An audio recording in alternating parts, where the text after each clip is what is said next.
Let's go. Let's go. Hey. Hey, buds. You find Polly and Scott held at your chosen table. If these two are together, it can only mean one thing. Oh, God. Prank Masters! Jesus. I hereby call this meeting of the Prank Masters to order. Prank Master Hal present and accounted for. Chairman Geist all dressed up and ready to prank. Hey, how come you get to be chairman? Well, which one of us can throw chairs around the room with our ghost powers? Well, I don't have ghost powers, so... Oh, you get it, chairman. But... no time to argue, Scott. We got to come up with a baller food prank before the end of lunch. Oh yeah, okay. What if we ate all our food like a good boy? Is that a prank? Aww, you're a good boy. Pat pat. Oh wait, pat pat. No, Scott. For the last time, that's not a prank. And I don't eat. But I'm having trouble coming up with another idea. Anybody else? You've been waiting all your life for an opportunity like this. You proposed the ultimate food prank. Eat everybody else's food like a good boy. Replace all the food with chairs. I mean, they're both good, but at the same time, how are you gonna get that many chairs? But also at the same time, I would love to see him ravage the whole entire, I don't know, auditorium, the cafeteria. Sure. Eat other people's food? You can do that? I mean, yeah, you might get hit, but you can still do it. I'm sorry, Polly. Well, I can't. But I can. Even if it's on someone else's plate, even if it's in someone else's tummy. No, we're not. We're not cutting people open.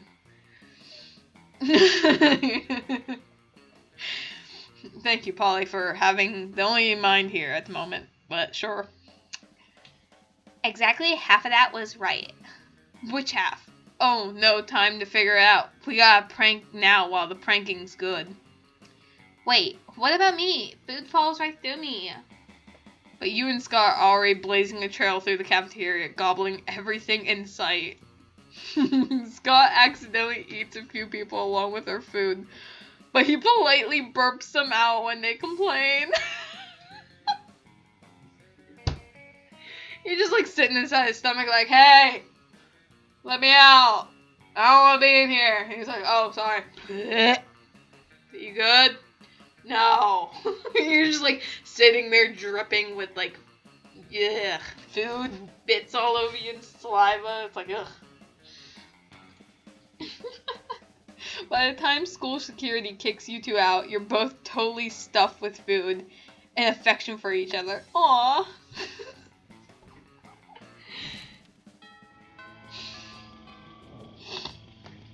Let's go. Let's go. Ouch.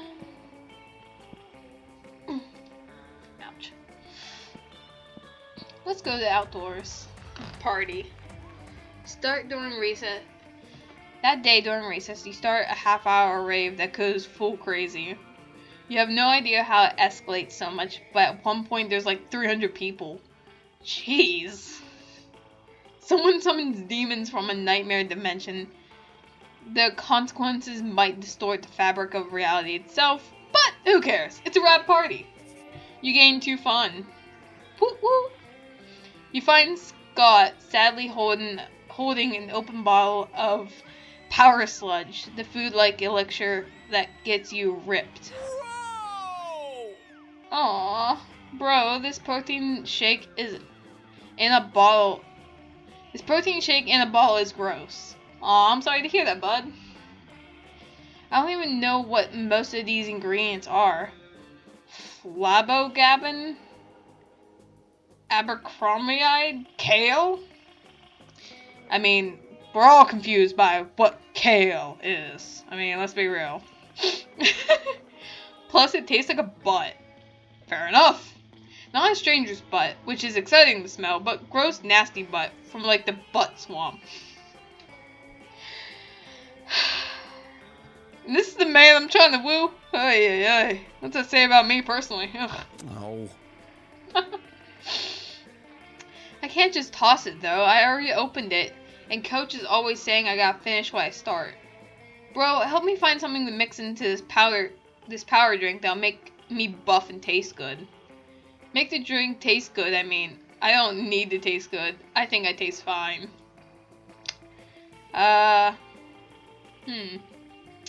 Good thing I bought these grape flavored steroids. Or try this vial of genie sweat I stole from a genie. Huh. Cause like I kinda wanna go with this cause grape makes everything taste better, but it's the steroids part that I'm like, I'm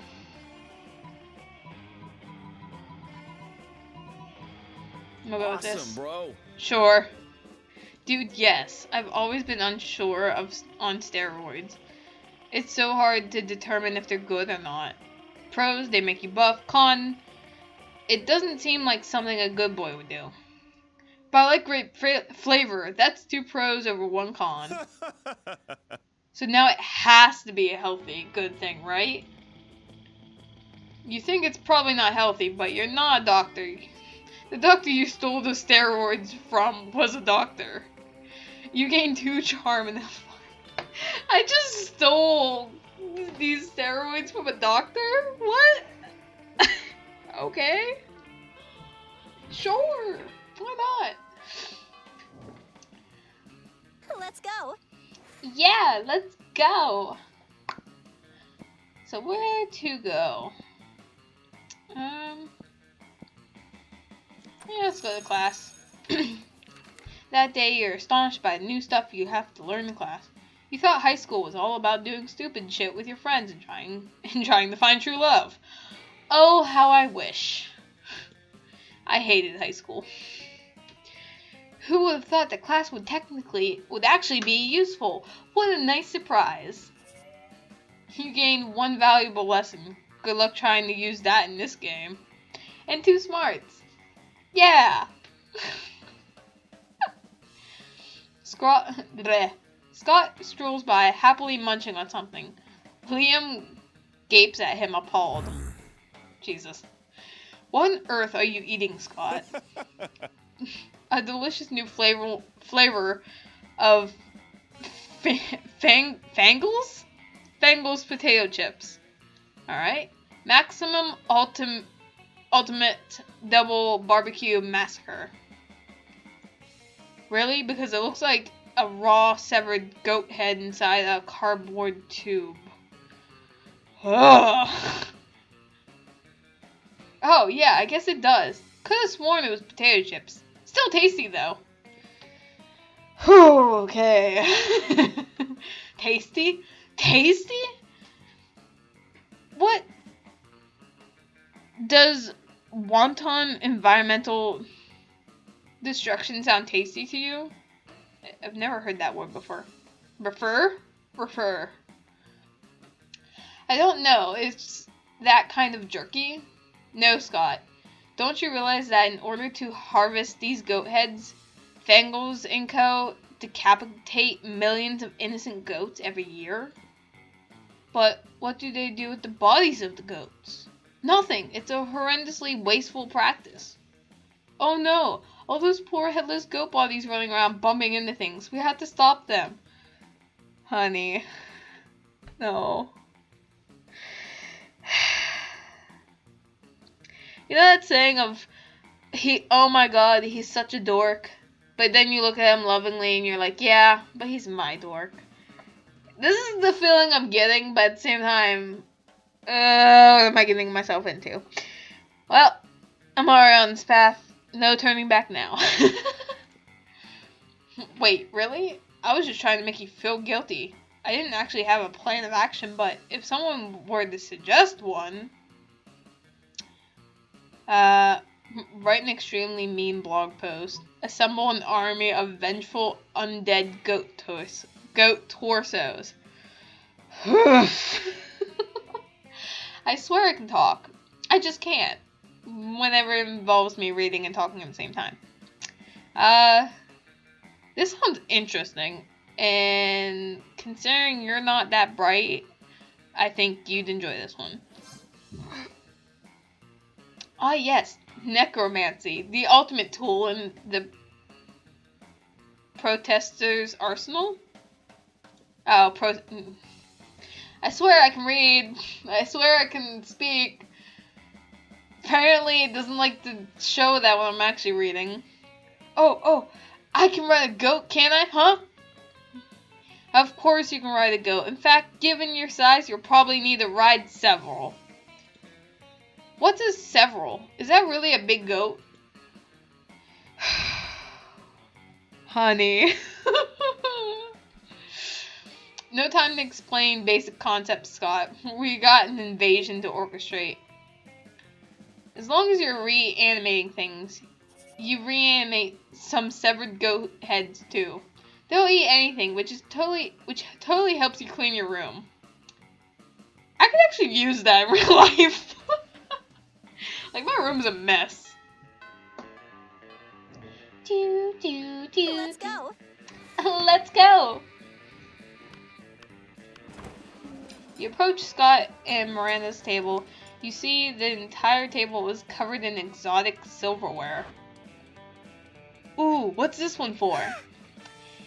That's the forking spoon. It's a spoon for picking up your forks so that you don't have to touch them with your fingers. And that one?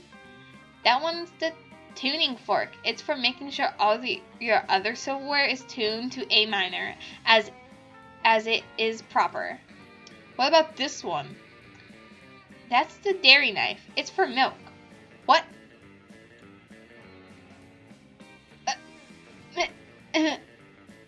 What?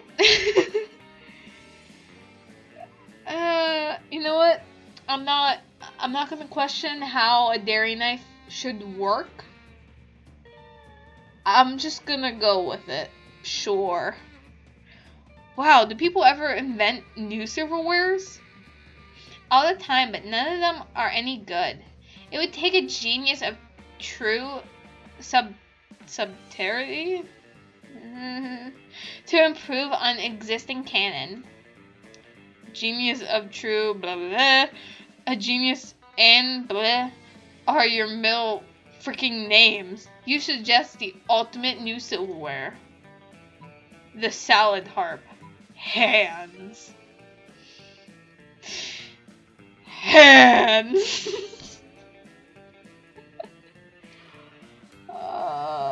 You know what? Let's go with the salad harp because it sounds interesting.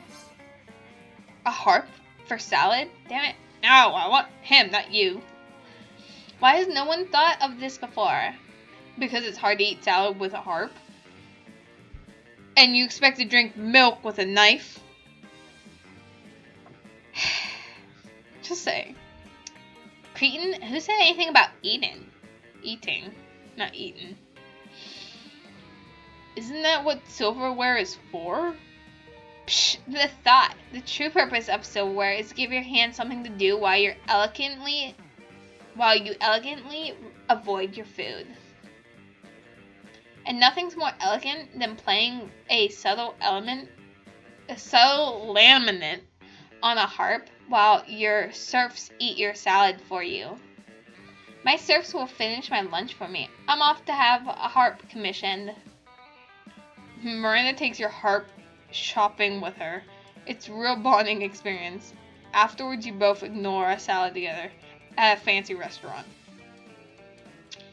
Well, crap. That's not who I wanted to woo. Let's go.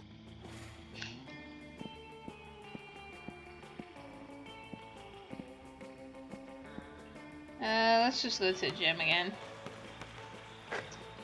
Yep. Woo! Finally win, take 2 charm from the other team's leader. She's now a bit less fabulous. You're casually reading the latest issue of Monster Magazine when you're rudely interrupted. See, Even Blue, a sensible monster with good head on her shoulders, and at least some smarts, is reading Monster Magazine. Yeah, that's bad because we're warriors, so we need to fight. Scott takes the magazine from you and punches it. Hooray! Let's go solve another one of the world's major problems. No, Scott, we're social justice warriors. You see, Blue, ever since our major success with the Fangles, Goathead, debacle, we've taken it upon ourselves to stand up against injustice by punching magazines. No, Scott. As you no doubt noticed, Monster Magazine's sexiest monster alive this year is Count Victor von Musclebod, the werewolf prince bodybuilder. That makes him the 5th royal werewolf bodybuilder in a row to earn that title. What about those of us with leaner physiques? What of our representation? So now we're endeavoring to get Monster Magazine to name some of a more marginalized community as their sexiest creature alive. We just need to figure out a way to convince them, since I guess punching the magazine wasn't good enough. Shh, that's easy. All you need to do is solve everyone's body image issues forever is make our own version of the magazine featuring a three-winged chupacabra on the cover. Lean heavily into the warrior part. Storm Monster Magazine and hold the editor-in-chief captive until he promises to stop exclusively promoting one aesthetic as the principle of monster sexiness. Yeah, let's do that one. Oh yes, good plan. I love being a warrior. I'll admit, it does sound like a attention-grabbing demonstration, if nothing else. Hot diggity dog. With that, you're off to storm Monster Magazine headquarters, using the element of surprise. Your second favorite element right after nitrogen. Nice. Your plan is to overpower Monster Magazine's security, march straight into the editor-chief's office, but unfortunately you're just a bunch of high schoolers. And even a talented high schooler athlete like Scott is still a high schooler and therefore no match for a highly trained security detail of professional bodyguards. You get your asses totally handed to you. Oh, I thought there was more to that. I don't feel like a warrior, and this is not justice. Sure isn't. Good job, Blue. You destroyed society's justice and warriors, and lost 2 fun and 1 charm. Crap! Oh no. I asked Scott. Howdy. Asked Scott to the prom? Yeah, sure. Let's go. Let's go. Truth be told, I only ever went to my junior prom. No one ever asked me. I ended up going solo. But that wasn't my original plan. Like, I had asked a friend of mine if he would go with me, but he bailed the last second. So I ended up going solo, which I was totally fine with. I was fine with going stag. Heck, I even walked down the aisle thingy-ma-ding by myself. Like, I had guys offer to walk me, but I was like, nah. I've already gotten this dress. I already created my own corsage because I was in greenhouse landscaping. So I had access to flowers and how to make a corsage. So I was like, heck no. I already got myself my dress. I look fab. I already got myself a corsage. I'm walking my butt down that little aisleway and I'm gonna rock it. And I did. I didn't go to my senior one though. Instead, me, my best friend Brandon, my best friend Tori, went mini golfing and out for like dinner at like Texas Roadhouse or whatnot. It was awesome. We enjoyed it. And apparently my other friend who went to prom, Rachel, she was like, yeah, it was hella boring. It's like they went bowling, which is fun, but like she didn't really have that much fun. No one was really doing much, so But anyways, you finally pluck up your courage to ask your beloved to go to Monster Prom with you. Prom? I don't know if this tingling is love or the 5 energy drinks I just drank, but this feels like the right thing to do. Let's go to prom together. Yay! It was definitely the 5-hour energy. It was the 5 energy drinks. Gosh darn it. But who cares? We wanted love! Aww! Prom night was the best. Aww. You got lost on your own way to school and ended up having a crazy misadventure in a dungeon. By the time you finally arrived at prom, your bonds were tighter than ever. You learned a lot about Scott. It turns out that aside from sports and cheerleading, he also loves the sky and stars. Aww. He gives his own names to constellations, and if he knew the word astronomer, you're sure he would love to be one day. Aww.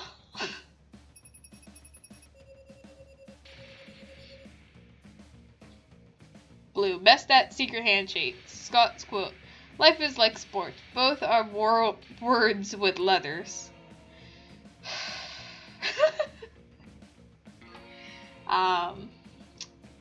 See, here's the thing. That kind of also tickles me because I love the stars and I like looking at astronomy and such. I'm not the type of person that's like, oh, you're a whatever, you're a Cancer, oh, I can't be friends with you. Like, I'm not that kind of a person, but like, I enjoy looking up at the stars and like, knowing the stories behind the different constellations and whatnot. Because they're usually like Greek myths and stuff, and I like that stuff, it's neat.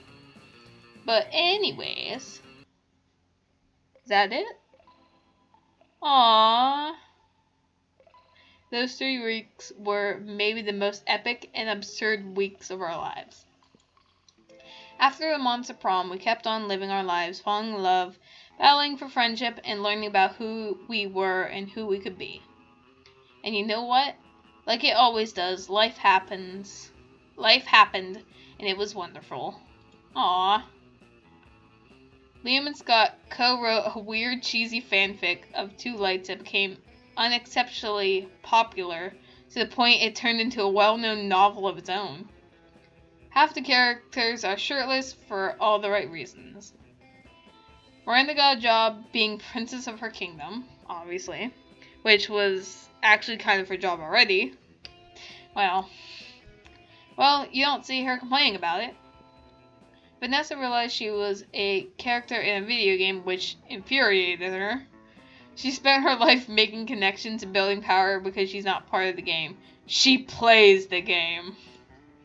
So be careful. Maybe she's the one pulling your strings. For those 3 weeks, the Monster Prom seemed larger than life, and then it was gone, just like that.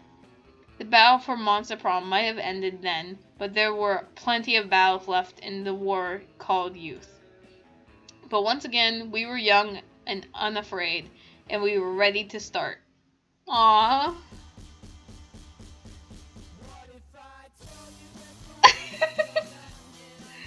Aww, that's so cute.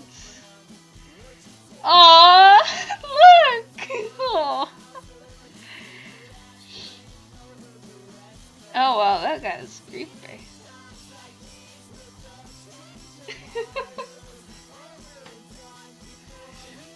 Oh, that's her different forks and such. I don't know why I stopped talking.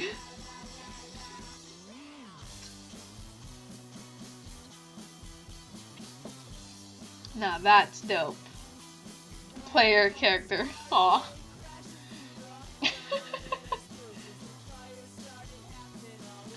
But that was a fun game. I enjoyed it. I definitely plan on doing more episodes in this, just because it's so fun and cute.